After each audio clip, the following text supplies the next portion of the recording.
Good day, my friends and family. Welcome back to my channel. Now, today we're going to dig a little deeper into why the coup in on April 25th of this year failed in Burkina Faso. The number one reason is the planners failed to garner wide support from the people and the military. Also, the military has a lot better, more sophisticated electronic equipment. They were able to get information about this coup early by picking up signals and chatter in the dark spaces that these coup were planning. So as soon as they gathered information, the government of Ibrahim Traore moved swiftly on the coup plotters.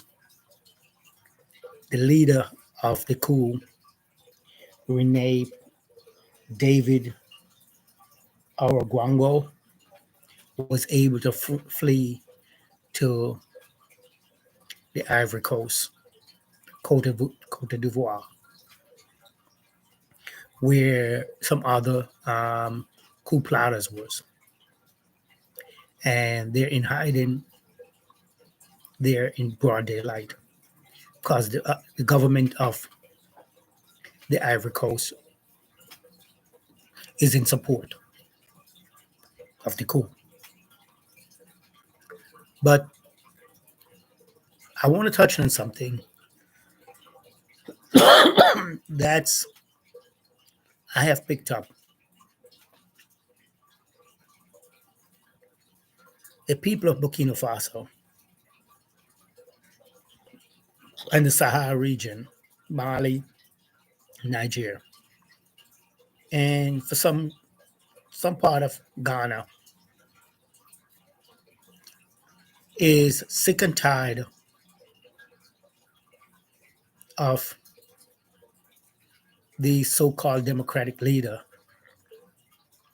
on the West telling them, "Oh, you have to have election every so many year.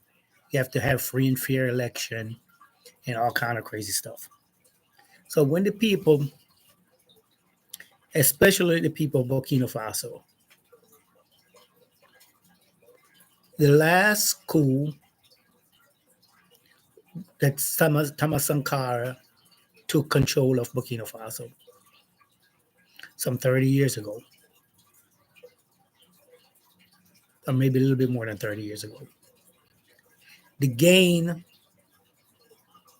in development of a country in 4 years before Thomas Sankara was assassinated by his best friend, Blaise Compaoré, who is and was a French puppet and to extension the United States puppet.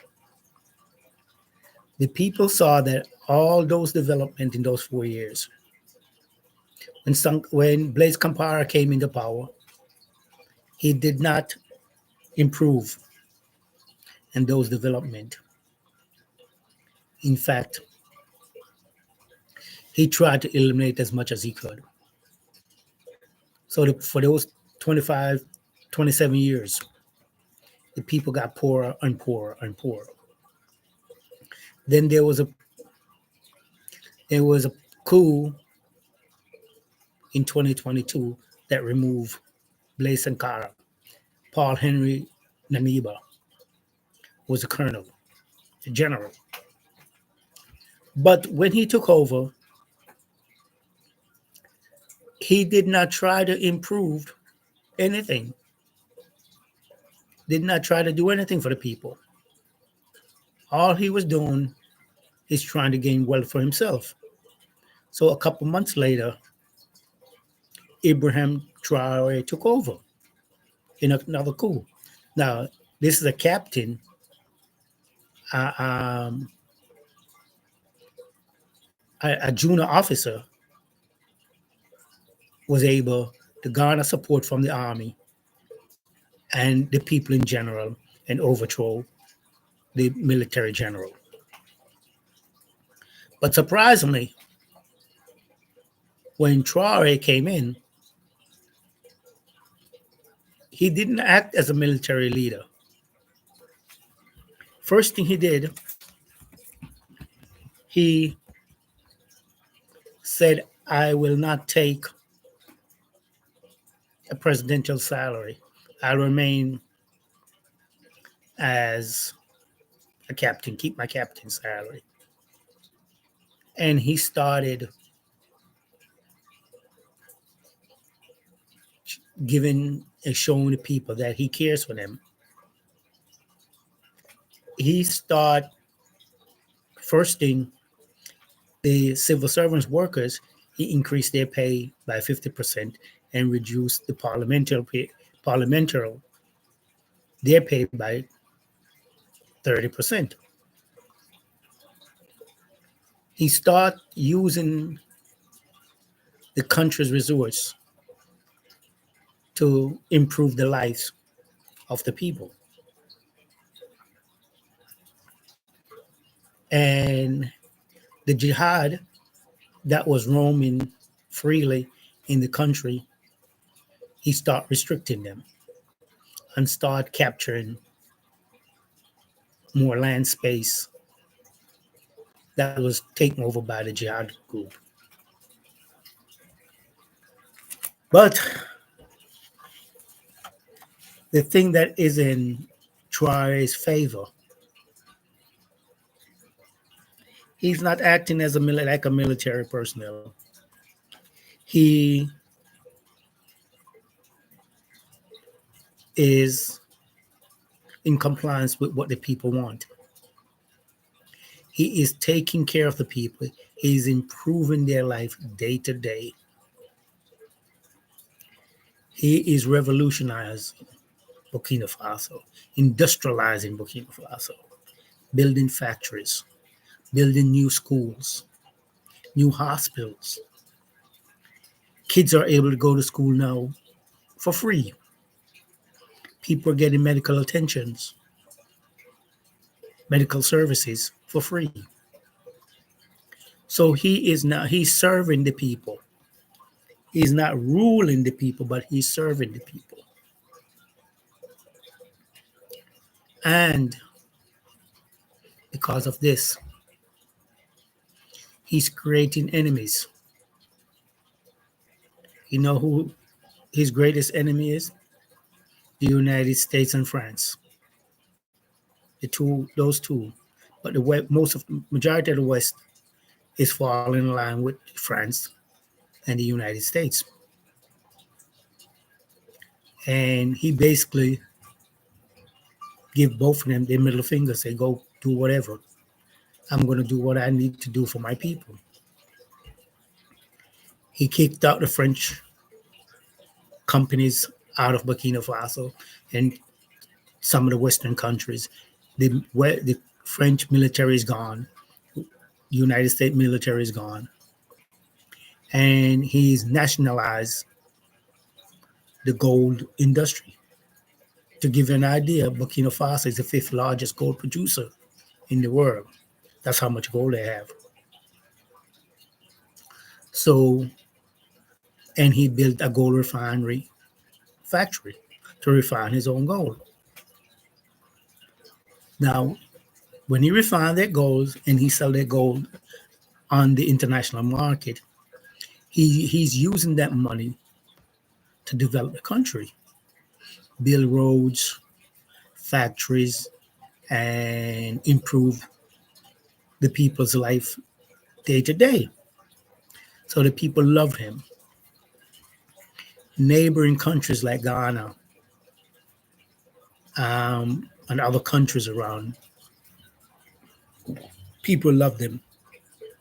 Africa in general just love him because they want their leader to be like him. But the West and France hate him. They want to see him go.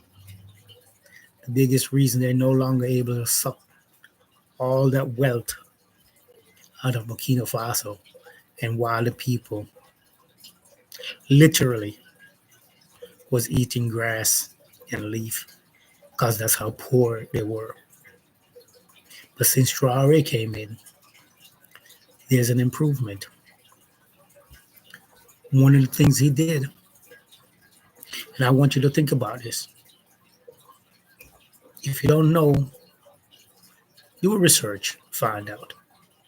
And I would say to you, I think there's no other leader have done this in a democratic country. He took the money that he made from gold, sale of gold. He buy 400. That's 400,000, 400 tractors, seeds, organic seeds. And he distributed the tractors on the seed around the country, the farmers. He gave them land where there's no water. He put in wells, and he said to the farmer, go farm on the land, produce food that we can feed our people. And he has done this all for free. Now, Burkina Faso in the last 2 years, 3 years since Ibrahim Traore took over the government, because Burkina Faso has a small stockpile of food that he can distribute to other countries. The West don't like that. That's why they want to kill him. But one thing the West didn't realize, we're not taking this shit no more. No, we're not. We're tired of it. Extremely tired of it. That's why you see April 30th, it was a worldwide march. All over the world, people were marching in support of Ibrahim Traore and telling the West, keep your hands off him. It's not going to go like this anymore. You're not going to take our leaders out like this anymore without a fight. You took too many leaders out. From Kwame Nkrumah, Patrice Lumumba, Thomas Sankara, Malcolm X, Martin Luther King, and the list goes on. We're not going to stand for this anymore. So that's why, before I continue, I'm asking you, please do me a favor if you haven't done that yet. Please subscribe to my channel. Please hit the like button. And also, please share with your friends and family so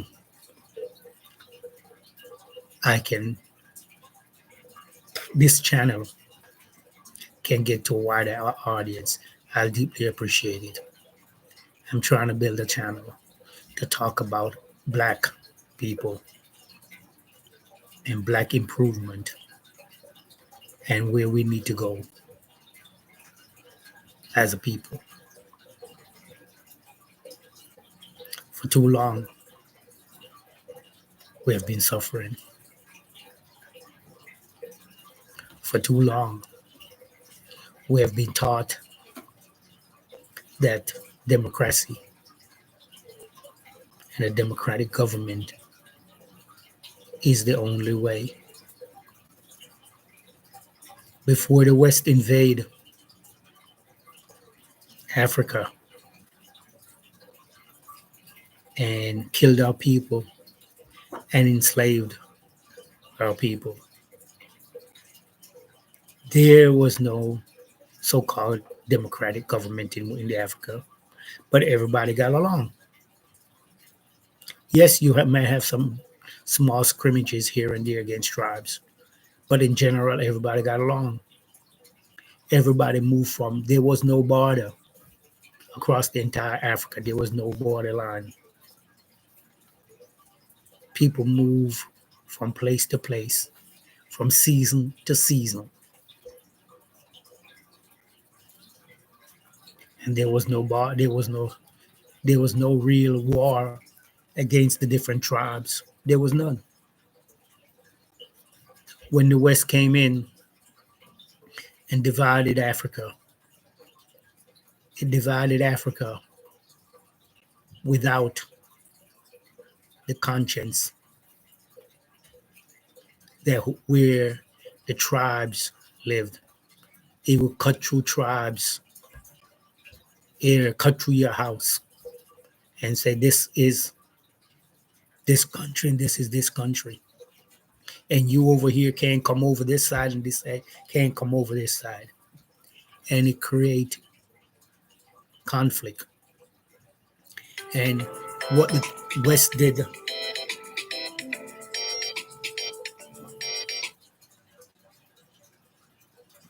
let me call you back in a minute, please. What the West did, it put different tribes, ethnic tribes together for the sole reason in creating conflicts. That's why Africa is like it is, but why Africa is waking up. Again, my fellow Africans, my fellow people, please share this channel, like this channel, so Google can see that you're listening and you like the channel. That it will rise my appearance in Google search, improve it, my appearance, the channel in Google search. I'm asking you to do me a favor. I deeply appreciate it. Oh, and please, by all means, leave a comment. Tell me what I'm doing wrong or what I'm doing right. I appreciate your comments, and I definitely would respond to all your comments and likes or dislike. Thank you, and have a blessed day or a blessed night wherever you are.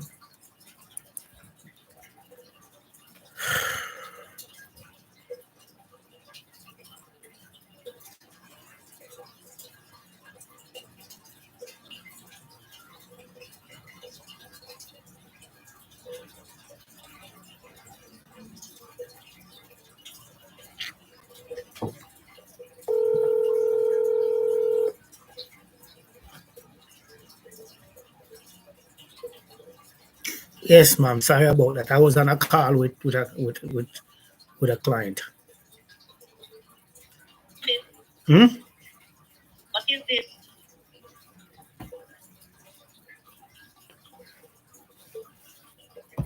You see what it is?